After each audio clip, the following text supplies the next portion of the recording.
Thank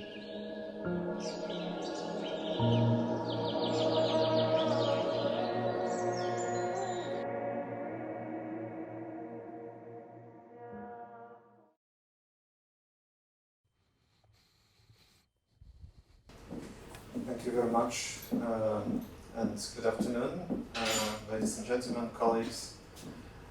It's my pleasure to be your guide through this panel of cities fueled by nature.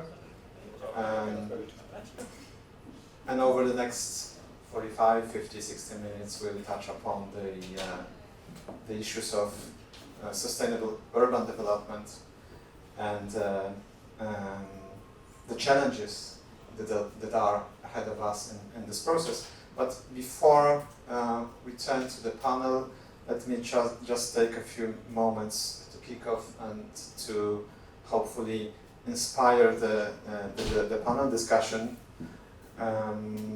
by showing some data and some practical examples of the projects that we develop in Poland in terms of sustainable urban development. First of all, the key question: why do we really talk about the cities? I think there is a principle that all of you probably know: think globally, act locally. It means that we should look at the city's development from the holistic point of view. It was before mentioned during the financial panel.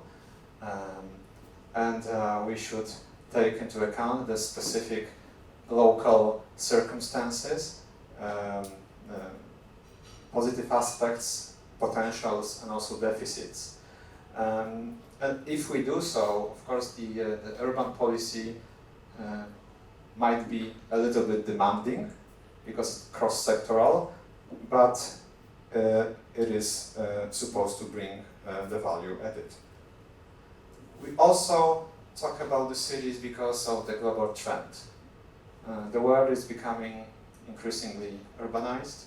Now it's like 55% of the world's population living in towns. In 2050, according to the UN, it will be 70%. So this is quite a challenge because on one hand, towns and metropolitan areas are generating 60% of the world's GDP, but at the same time, they are also responsible for 60% of the resource use and also for, 70%, as far as I remember, the CO2 emission. So people have always been thinking about the ideal city. The ancient civilizations in the Middle Ages, the masters of the Renaissance were deliberating how to achieve the ideal cities, how to achieve durability and beauty of our cities. But these classical concepts were rather about architecture, streets and buildings, and now it is much more than that. New urbanism and smart city put emphasis on many different aspects of the city's functioning, such as energy, transport, clean energy, clean air, biodiversity, and also, and above all, people, human relations, human aspirations, and happiness. Because happy city is the city that we want to live in. On the basis of this kind of philosophy, a number of practical recommendations have recently been delivered. 3 trees to be seen from your window, 300 meters to the nearest park, and 50-20 minutes to the most important facilities of our life. So this is actually the return to the local way of life. But frankly speaking, it's hard to notice the local way of life here in Dubai.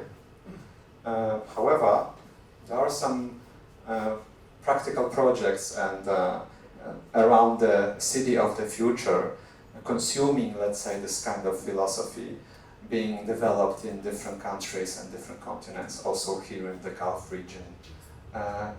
Neom city in Saudi Arabia, and of course Masdar city, which is the place that some of us are going to visit in the coming days.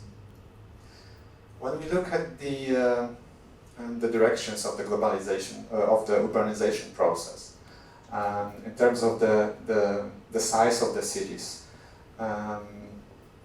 also in the comparison of the year 2018 and 2030, the comparison of rural areas and urban areas, you can see the huge change only in the period of one decade. There is an increase, a great increase of the number of the big cities, over 5 million, and mega cities over 10 million, especially in Asia, in South America, and also a drop of the rural areas. So if we consider this also in the context of another global trend that we discuss here, climate change, this shows the scale of the challenge, of the problems that we are facing. So, as I said, cities are expected to play a prominent role in the process of implementation of ambitious climate and energy policy, by including also the goals of the 2030 Agenda and Sustainable Development Goals. They are expected to deliver ambitious climate actions, both in mitigation and adaptation, and to achieve sustainability, resilience, and higher quality of life. So now let me just take a moment to show you two of the examples of the projects that we have recently developed in Poland. One of which, our flagship, is Climate Friendly City initiative, initiated by the Minister of Climate and Environment, Mr. Michał Kurtyka, in spring last year. The goal of this project is to establish a sort of a platform of cooperation between municipalities, and also municipalities and the government, and to support them in the process of climate transformation. These are the most important components of the second edition of this project. So, first of all, there are certain legislative proposals that we put on table as a ministry in this year, aiming at strengthening the climate dimension of the urban policy, mostly by broadly introducing adaptation, action and planning. Then we have the very important financial components, financial instruments and incentives for the cities. Some of those issues were discussed in the previous panel. Apart from that, we have also a system of monitoring and evaluation of the progress of the cities in this transformation. We are selecting leaders, we promote good practices, and finally we established a platform for cooperation. And also we provide cities with the strategic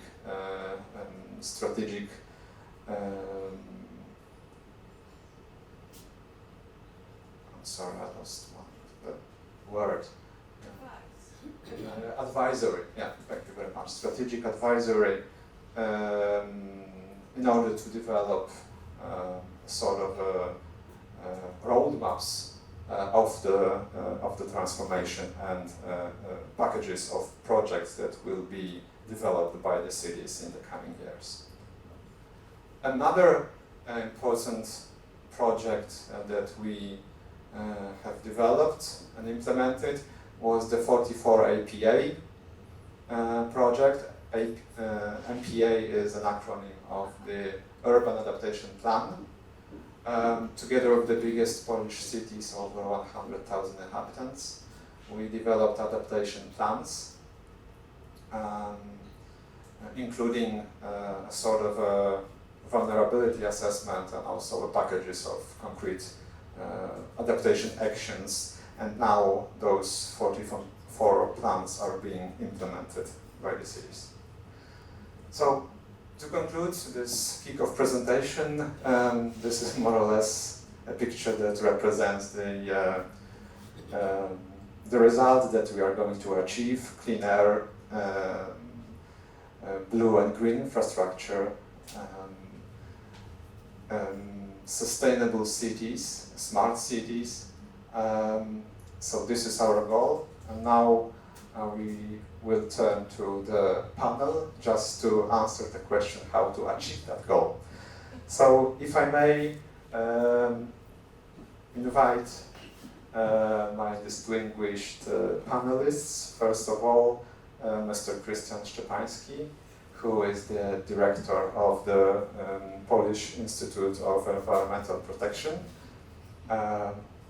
The institute plays a role as sort of a think tank,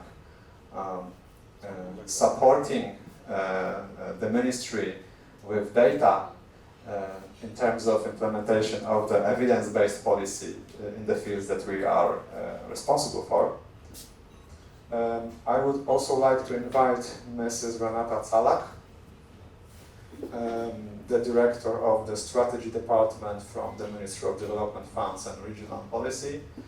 Renata is responsible for implementation of the development policy, urban policy, and the coordination also from the state level implementation of the cohesion policy in Poland.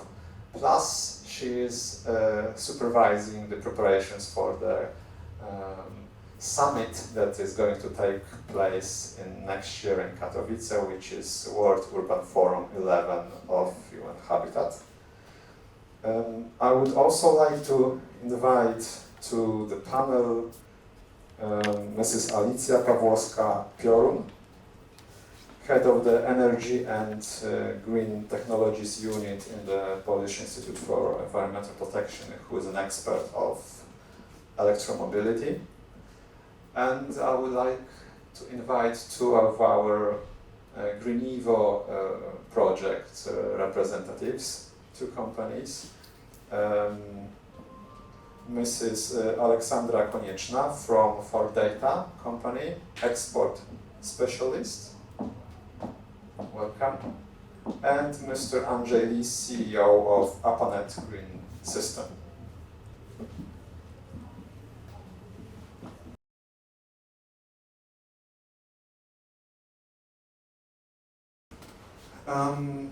My first question is I would address to Director Calak.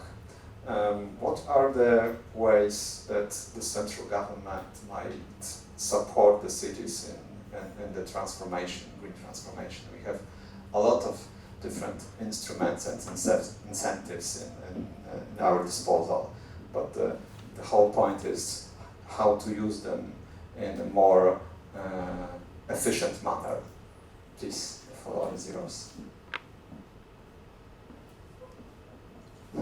Okay, thank you very much. Thank you very much for the invitation for this meeting. This is a very pleasure for me to be here. And as already Szymon mentioned, our Ministry of Development Fund and Regional Policy is responsible for implementing European Union money and more for 2 decades, and also for creating regional policy and urban policy as well. And I think that this combination is very helpful because, first of all, this is quite young ministry compared to others, and I think we are quite open-minded. And it was very described in the first panel that the open-minded, that cooperating together is very important.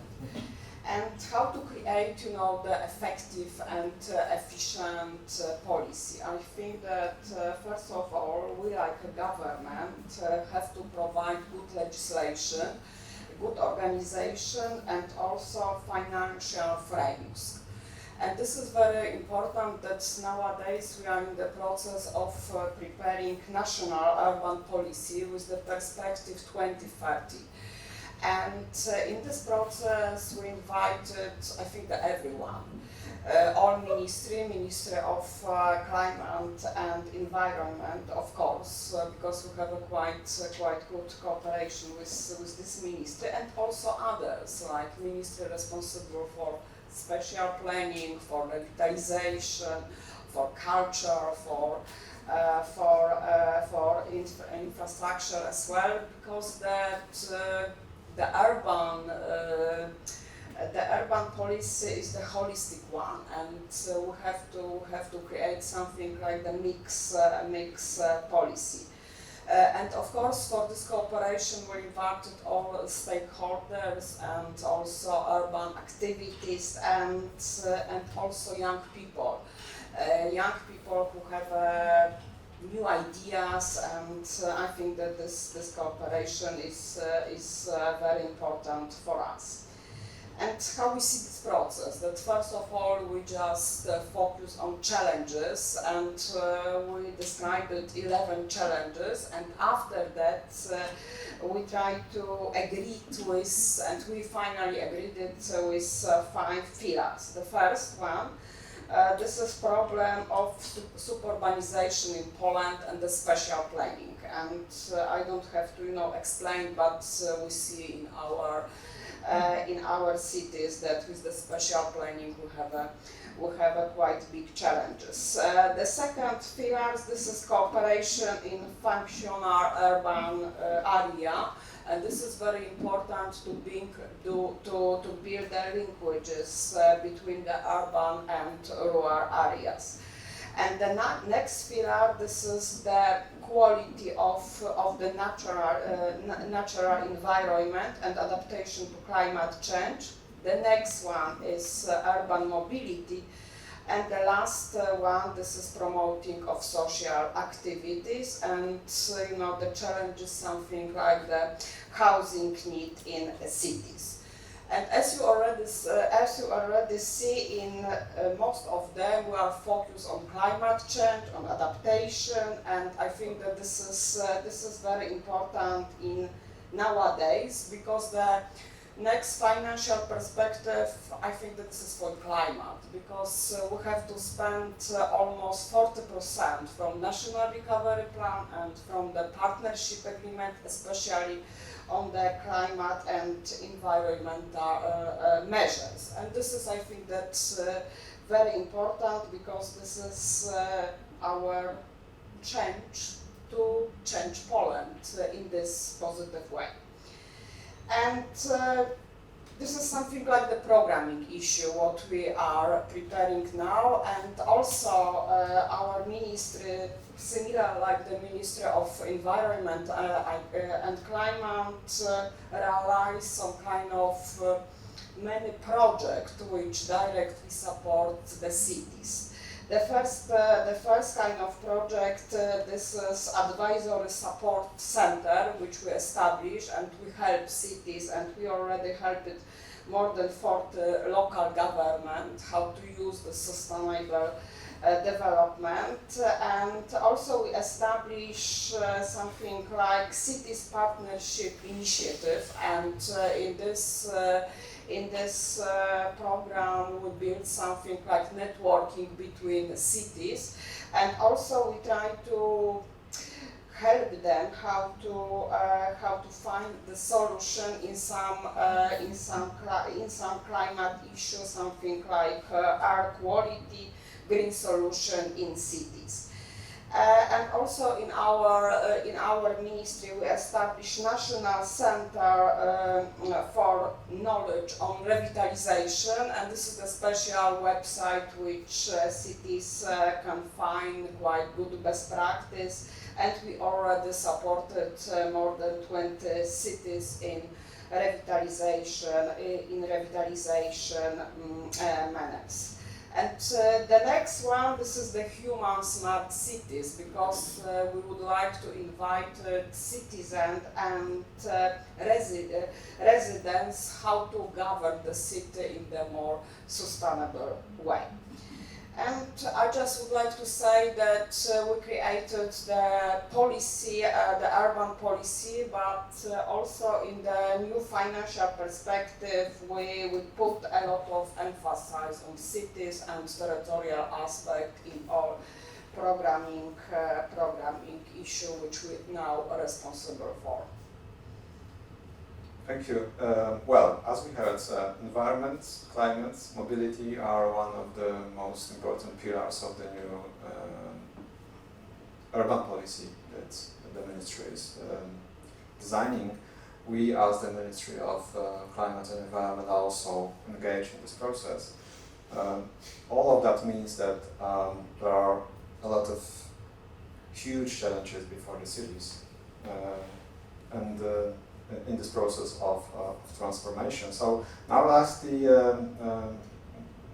Director Szczepański, also in this context, having in mind the recent research projects and the data that you are generating and the projects that you are engaged in, both in adaptation, mitigation, mobility, and others.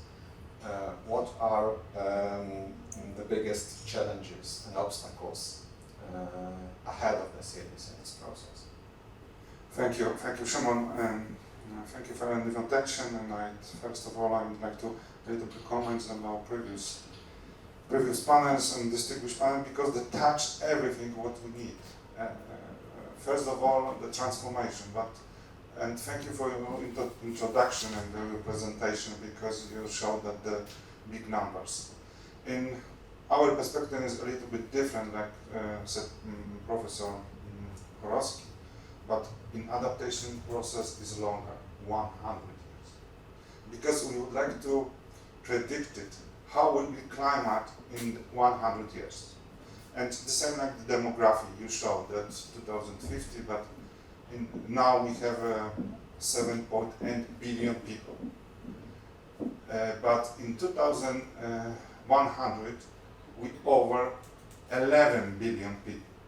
We need the food, we need the energy, we need the place to live. You know, that is a huge challenge. It's one of them. Another one, I remember we have a trip and we were together in the German pavilion, and one of the information I remember, in 2100, population, people living in urban area, achieve 85%. You know, the same, the huge, completely changed the structure. And the complete structure, the structure and the build the hotspots impact for environment. Very big hotspot. And it's the same, the challenge. And how to prepare the city to sustainable urbanization. And what's the key? Key is the nature. Key is the little bit reduce our consumption, change behavior of the consumption. Because, for example, in the same research, each of second in Poland, 180 breads threw away. 100, and if you calculate that the carbon footprint, water footprint, that is the huge. We threw away a money. We completely. And another hand, we have a people who is poor and don't have the money to buy food. It's ridiculous. But the different financial situation in the region of the whole world is completely different, and the impact of the development. And my opinion that we need to change our consumption patterns. So we need to divide the task between global level, because it's the same. The global level, we don't forget about that, because we need to forget about how to transfer production and global financial economic system to help some poor countries and discuss about the different forums. What else? That the national level, of course, that we encourage, implement financial and scientific instrument to encourage to change consumption patterns. And another one, and local authorities cooperate with residents, and they show how each hour, let's say, consumption impact of environment is very important, and is the key role and key play to achieve sustainable urbanization, and is a key to successful development. Is my opinion, very important. Thank you very much. Well, to change the consumption patterns in a broader sense means to change our behavior, to change our way of life, actually, which is very demanding, and it covers also our way of moving from one place to another. So the city fueled by nature should be based on clean transport. So do Polish cities are aware of this challenge? This is the question to Alicja. Please, the floor is yours. Thank you for that question. I've watched carefully your presentation, and you mentioned that city is a place, it is people, and city is streets. For me, city is mobility. So this is not an accident that we are, Polish Pavilion is in a mobility district. So this, the expo organizer realized that there is a crucial challenge ahead of us, and this is mobility, clean, sustainable, zero-emission mobility. And our Polish cities learned their lesson, because of course there are a lot of challenges taking into consideration the air quality. Not only the problem is the transport, but also domestic heating. But there is a campaign in Poland which is named Every Journey Matters. And it's easier to change your individual patterns, how to transport from your home to your office. It's easier to change your behavior in case of domestic heating. So we all have to think how to move not only in our cities but around the world. And when I'm visiting new places, I've always looked for the signs of zero-emission transport. So I've watched the parking spot, and there are few charging stations, 2 Teslas. It's not maybe it's not enough, but it's a first step. When you, for example, spend some time in Warsaw or in Katowice, you probably see a lot of cars with green plates, which are zero-emission cars. You see a lot of charging stations and a lot of public transport with green plates. So there are zero-emission, or maybe electric or fueled by hydrogen. So Polish cities are aware of the challenge. They are investing in it. Of course, they need a lot of money to change the whole idea of mobility. But probably maybe during the previous presentation in a panel, National Fund panel, there was an information about crucial programs. Of course, there's a lot about domestic heating, about electricity, and from my perspective, one of the most important is the programs which National Fund is supporting: public transport, and purchasing private cars and founding the change at that area. And this is very important. But from my side, the most important thing now is to build an awareness. We have technology, we have money, cities are willing to change, but we need to change the mind of the citizens, and this is the biggest challenge from my side, and probably this is the challenge all countries are facing now, because changing our transport patterns, it's not a problem only in challenge, maybe not a problem in Poland, but the same in United Arab Emirates, United States and Germany. So this is a global challenge, and we of course should act locally, but we need a platform to discuss that challenges, and Expo is one of the place when we can gather and discuss about it. Thank you.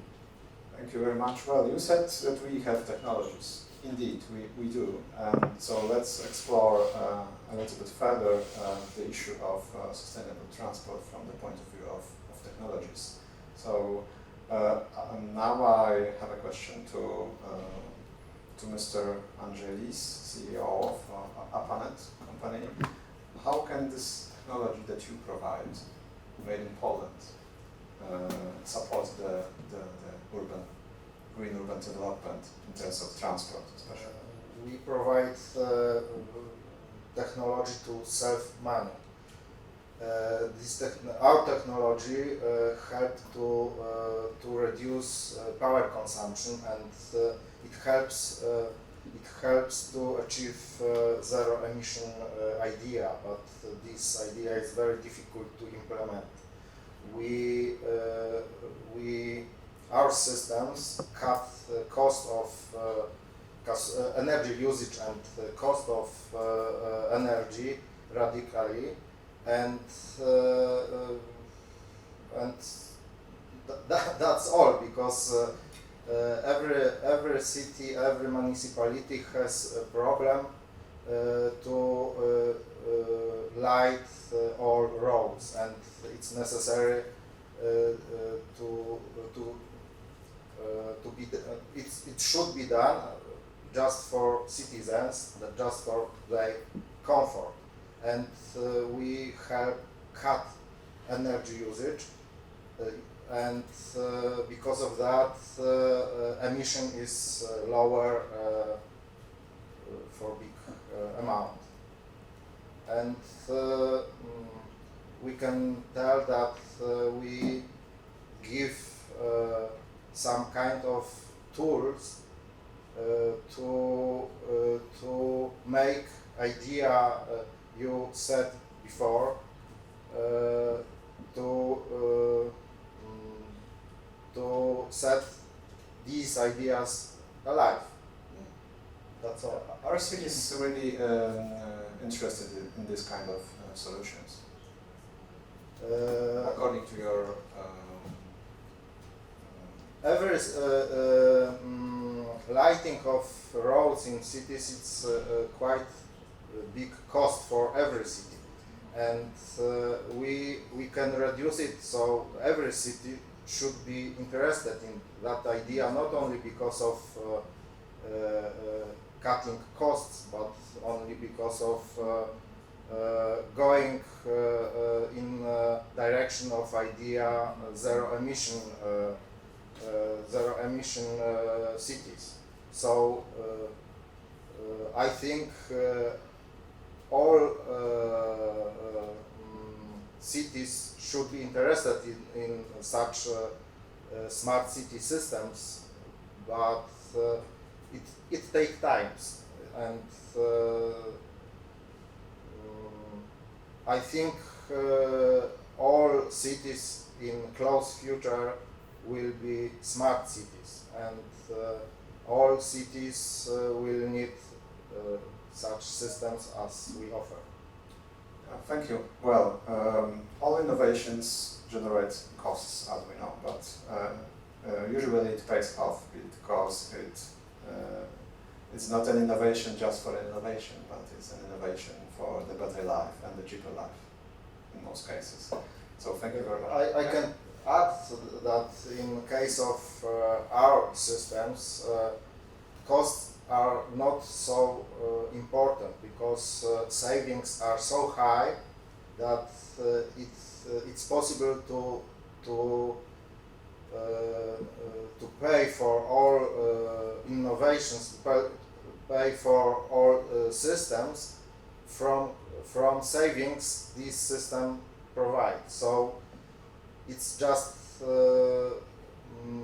it's necessary to choose correct form of financing, but savings are so high, it's not so difficult to find the way for finance that system.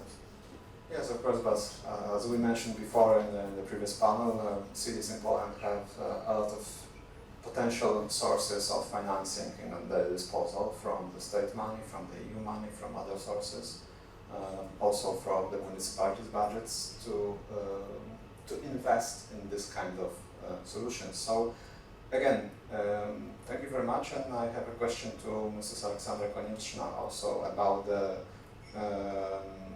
the technology and the system that you are providing in terms of transport noise and environmental conditions monitoring, please.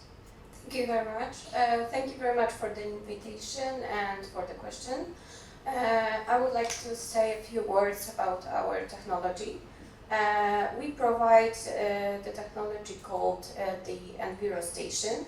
It is used and designed for continuous and long-term registration of noise, vehicle traffic intensity, and also environmental and meteorological conditions.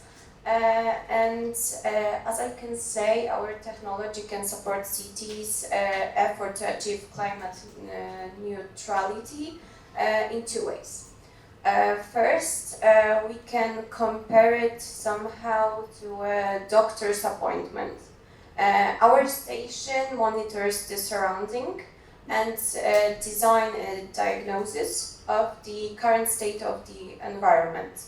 After introducing the recovery programs, can be called as a treatment, the Enviro Station again monitors the changes and gives an opinion on the effects of the treatment.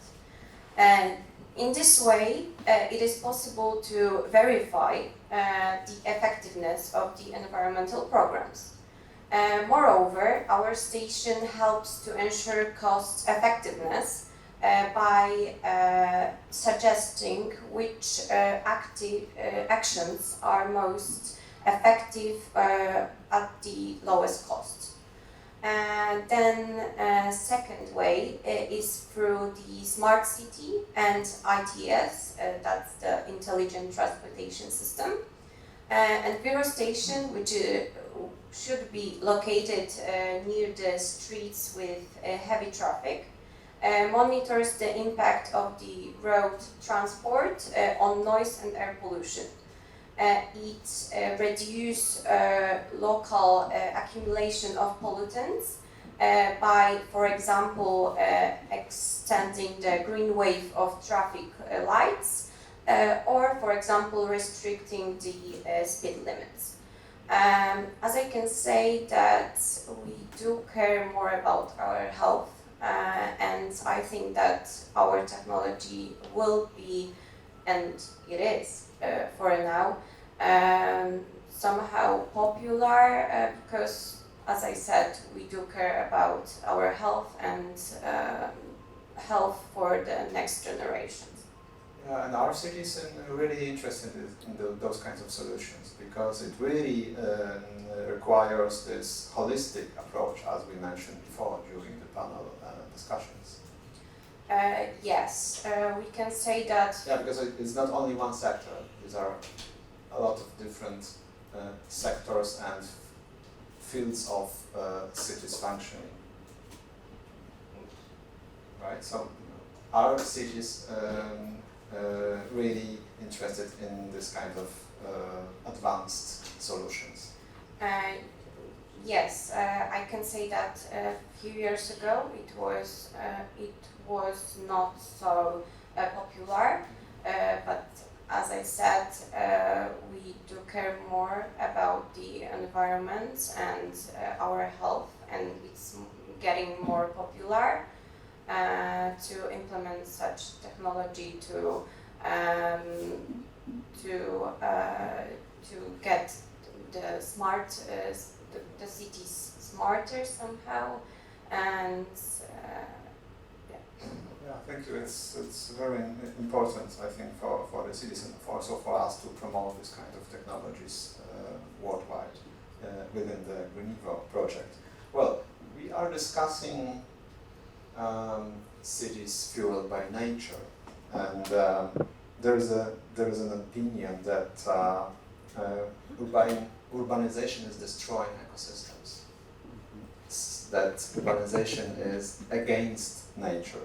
Is it that way?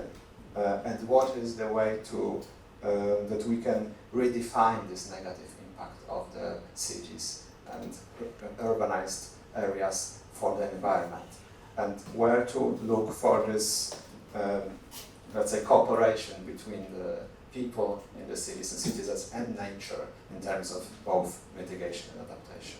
Please, Mr. Szczepański. Yes, thank you. This question, of course, we need to think.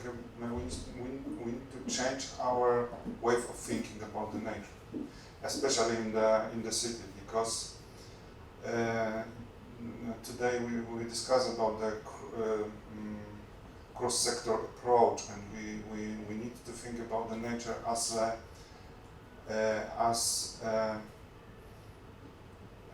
infrastructure which we needed. Because we need the contact with the nature. We have a lot of examples. The large city, a lot of people go away and take the play sports, take the nature. They would like to relax in the nature and national park. And a very good example is the Warsaw and the next to the Kempinski National Park. Yes, the same will have a very big impact. A lot of Warsaw residents. Especially the weekend, they would like to visit there, and they would like to play sport and spend the time, yes, with the nature, and it is necessary. And we need to think about, for example, the same like the water supply system. You know, the nature the same. We can imagine that the life in urban without this infrastructure, and we need to change our way of thinking about the nature, because we have a lot of positive aspects. First of all, that ecosystem services, yes, because we can produce of course fresh air. We produce the oxygen for our and so on. That is very important. And what else about that? But city greenery must be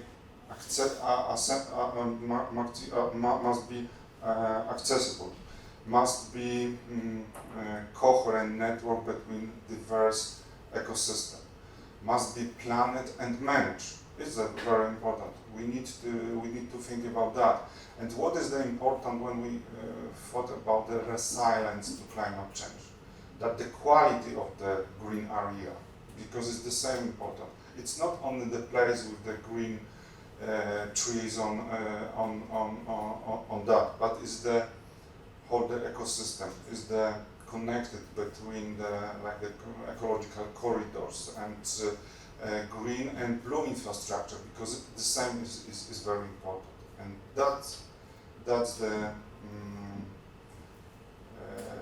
big challenge, how to plan it, how to change our urban areas, and because it's very hard, especially in this in the city, yes, because when we develop a new areas, that is easy, but not in Poland, for example, because the owners decided what will be in this place, what will be in this area, and very hard to manage that the whole system and organize that the different part of the city. That's conclusion.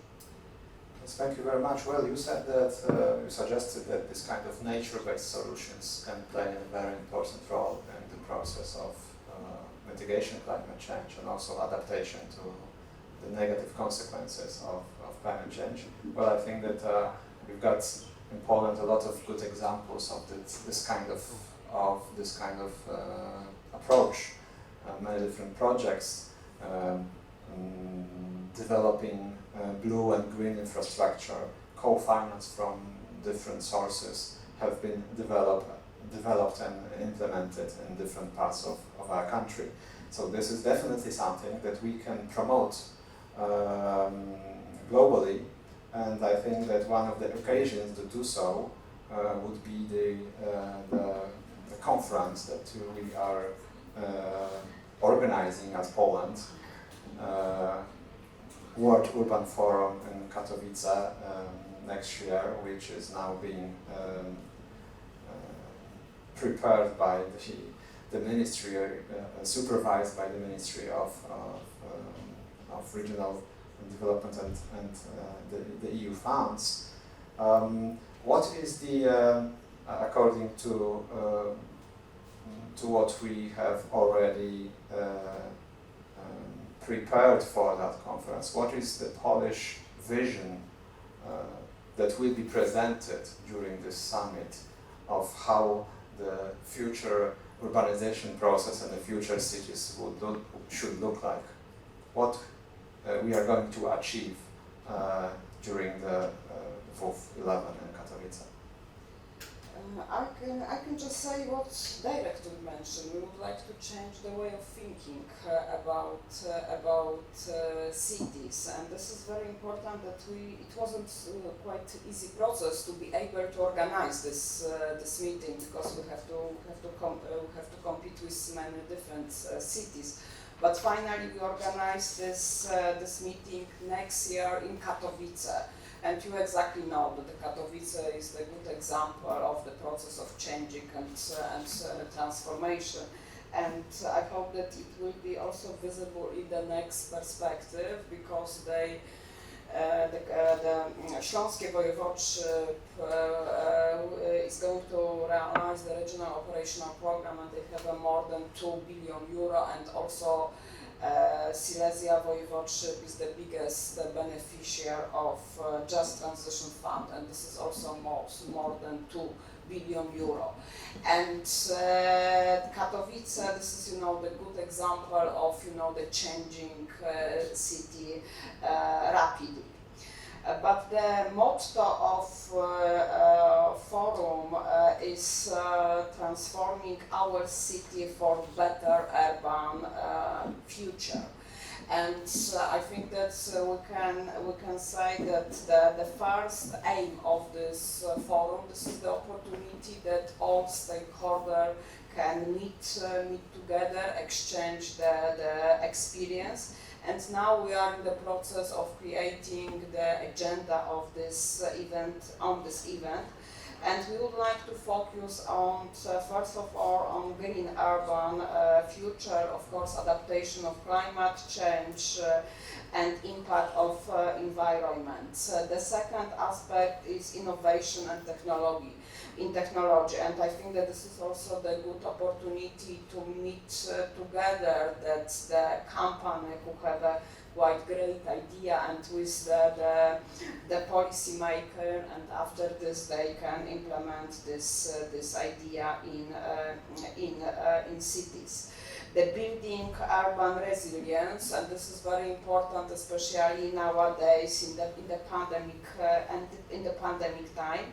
And urban planning and governance, and we would like to we would like to focus on the implementation of compact city, that because we have a big problem, and especially in Poland, with spreading and suburbanization, and we would like to focus on this and find a financial for realizing our idea. That first of all, I just mentioned the European Union money, but also we would like to encourage cities and also the central government to pay more attention on cities, not only on rural areas. And this is, the discussion, and I hope that after this discussion we will have also some kind of legality from this forum, because we would like to create something like action plan for the cities, and cities who will participate in this forum will sign the declaration, and according to this declaration we would like to help cities, and we already find that 100 cities from Poland that we would like to help them to prepare the strategy and find the resources for realizing the program. And also we would like to prepare the 2 guidelines for cities. The one guidelines will be focused on preparing the good project which could be co-financing by European Union money, and the second guidelines will be more focused on how to invite the citizen for governing the cities. And just I would like to invite you to this forum. I just distributed the small leaflets about this, and also after 1 month here in Dubai will be quite big events promoting this events, because it will be week of cities.